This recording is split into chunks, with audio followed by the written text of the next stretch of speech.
Salve, salve, alunos! Hoje a gente vai falar na disciplina de gestão de franquias sobre escolher uma franquia.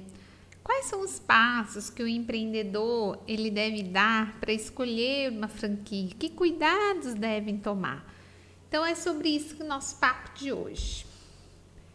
Então, como escolher uma franquia? Então, padrões. Todo franqueado ele tem que saber que a franquia tem os padrões exigidos pelo franqueador. Então, que frequentemente vem um consultor e ele vai analisar se aquele franqueado está seguindo os padrões da franquia. Então, frequentemente ele é supervisionado, ele vai sofrer conferências e assim por diante. Então, você não pode, por exemplo, quem for dona de uma franquia da Hering, não pode colocar qualquer vitrine, tem que colocar a vitrine que a franquia Hering exige, né?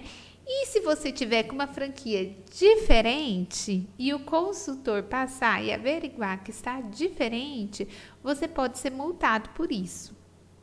Então, é preciso que o empreendedor entenda isso, que quando ele está comprando uma franquia, ele vai ter que seguir um padrão. E gerir pessoas, manter contabilidade em dia, calcular os riscos, aceitar decepções, tomar decisão gerencial, tudo isso faz parte do gestor de uma franquia. Então, não é porque é franquia que é mais fácil.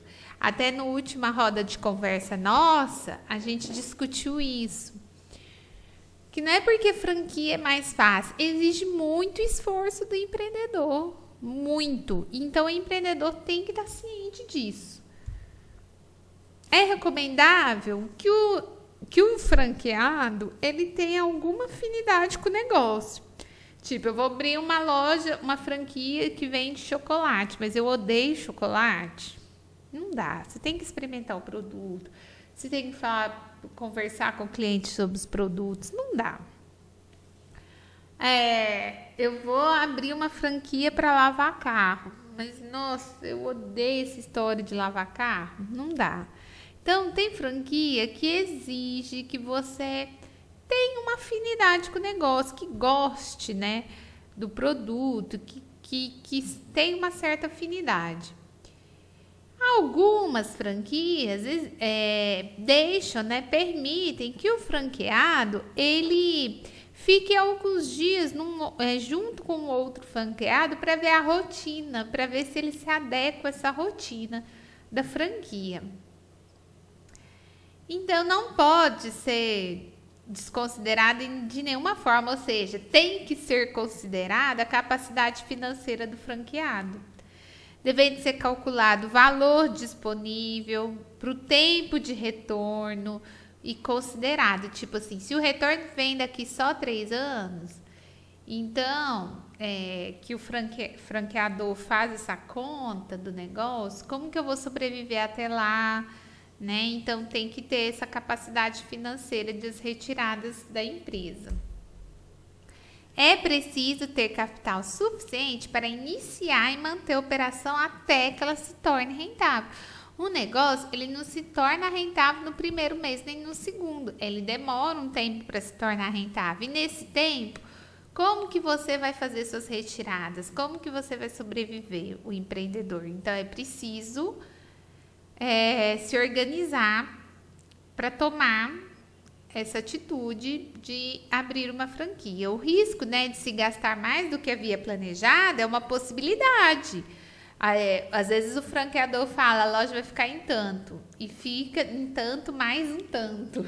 E aí, né? Então, você tem que analisar o investimento inicial que o franqueador falou para você, o quanto custaria, o tempo previsto para que a empresa dê o retorno, comece a dar retorno para você, o capital de giro para que a empresa tenha recursos para pagar seus compromissos, aluguel, água, luz, telefone, funcionário, né?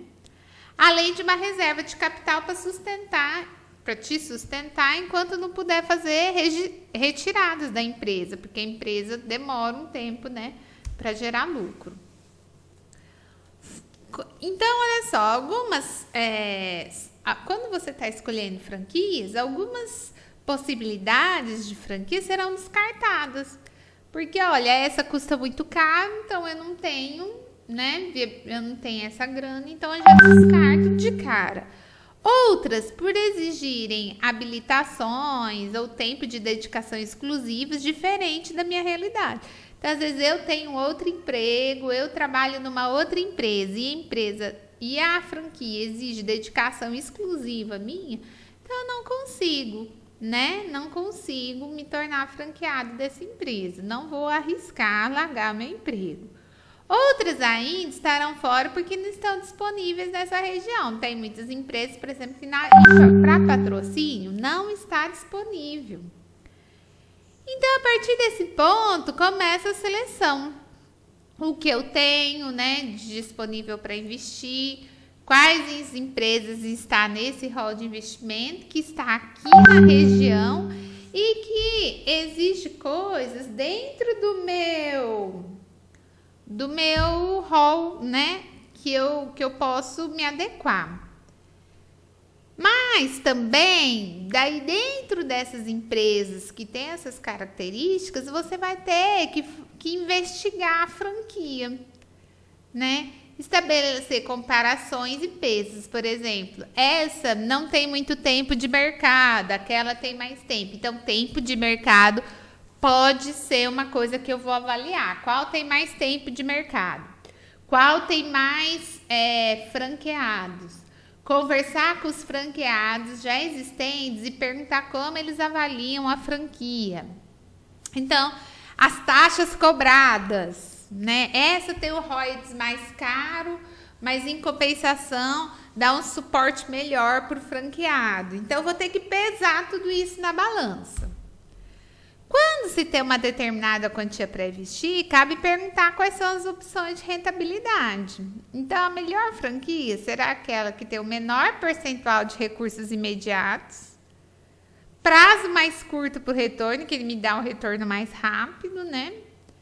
E com os maiores índices de lucratividade. Como dificilmente o lucro, o curto prazo de retorno e menor recurso de imediato, todos esses fatores não estão juntos na mesma franquia.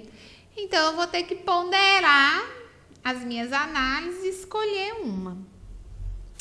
O franqueador tiver um negócio testado em uma unidade piloto, onde serão reproduzidas as mesmas condições que serão oferecidas aos franqueados, alguns franqueados se sentem atraídos pelo desejo de oferecer algo novo no mercado. Por exemplo, aquele sorvete de rolo, né? De rolinho que é feito na chapa. Ele é algo novo. Alguns empreendedores falam, nossa, ele é algo novo, ele é gostoso e se sente, mas agora, atraído para esse tipo de negócio. Mas você tem que ver se isso é uma moda, se é passageiro ou não, ou se é uma tendência de mercado. Ou seja, tendência de mercado é todo mundo vir a consumir esse tipo de produto. Ou se é só uma moda, né? Então, o empreendedor tem que avaliar isso. Todo franqueado precisa entregar um grande número de documentos que comprovem sua capacidade financeira para adquirir e gerir, então, a franquia. Mas a franqueadora também precisa garantir a viabilidade do seu plano de negócios, que você vai ter retorno em tantos anos, que é assim que funciona, ela precisa garantir para você. Então, ela precisa ter uma regularidade fiscal tributária, com certidões negativas, né? Não pode estar devendo no mercado. Através de referências comerciais como as dos principais fornecedores, não pode estar devendo para fornecedor, será possível, né, de verificar se há indícios de problemas, então, financeiros, né, devido ao não pagamento de produtos. A internet também é uma ótima ferramenta. Você pesquisa lá que vai ter as reclamações a respeito da empresa. Havendo alguma pendência judicial, é preciso conhecer o processo, né? Porque processos questionando o direito de uso de uma marca, patentes de algum produto e disputa de sócio, às vezes até os franqueados pode levar mal nessa história. Então, cabe você se informar antes de concluir a compra. Um dos principais pontos de conflitos nas redes de franquia diz respeito à abertura de unidades muito próximas uma das outras, né? Que concorrem principalmente em cidade grande, abre uma Hering muito próxima da outra e as duas viram concorrentes, então isso não funciona. Então, sem um critério, né, de estudo de mercado que fala assim que as duas, mesmo sendo próximas, as duas teriam lucro, né? Então, é muito importante você analisar isso no circular de oferta de franquia a respeito da abertura de unidades próximas, se existe um limite, se existe uma distância mínima, né? Quais critérios para a concessão do direito de abertura de novas unidades? É quem já tem, que é primeiro consultado ou não? Em que área haverá exclusividade de operação? Um raio de quantos quilômetros eu tenho exclusividade? É permitida a todas as franquias comercializar produtos e serviços pela internet? Eu posso vender meus produtos pela internet ou não? A franqueadora coordenará ou concorrerá com as unidades franqueadas nesse canal de vendas? Então, por exemplo, o Boticário, ele tem um canal de vendas. Só que se eu faço uma compra aqui em Patrocínio, quem manda para mim é a franqueadora, dona é o franqueador, dono do Boticário, ou é a loja aqui de Patrocínio que vai enviar para mim os produtos que eu comprei aqui? E como será a distribuição dos pedidos feitos por telefone? Então, tudo isso são questões que no circular de oferta de franquia, que é o documento que o franqueador entrega ao franqueado 10 dias antes de assinar o contrato, tudo isso tem que estar claro para você. A cláusula de não concorrência tem por objetivo evitar que, por exemplo, principalmente em negócios relacionados à comida. Às vezes você abre uma franquia de um restaurante japonês. Aí você aprende a fazer todas as comidas japonesas. Depois, deu 5 anos, que normalmente é o tempo de contrato de franquia, você rescinde o contrato. E daí, o que você pode fazer? Abrir um restaurante japonês? Não. Normalmente, essas redes, elas falam que você não pode abrir um negócio no mesmo ramo, né, da franquia. Você vai ter que assinar um termo sobre a não concorrência. Ela tem uma multa, né, em caso de descumprimento. Então, tem que ficar de olho.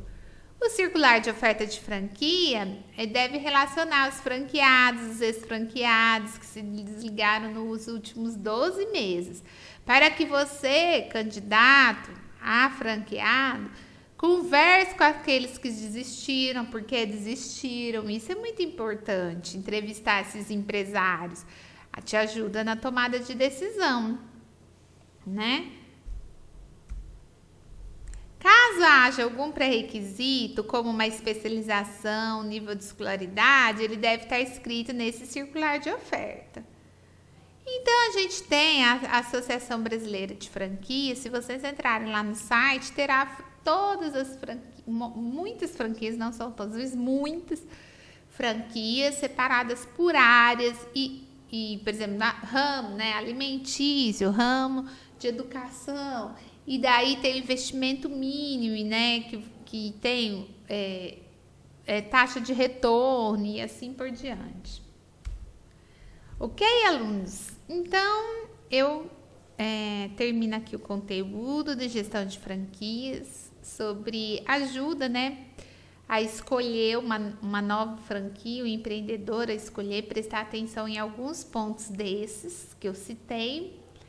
E na próxima aula, então, a gente vai continuar conversando sobre isso. Até!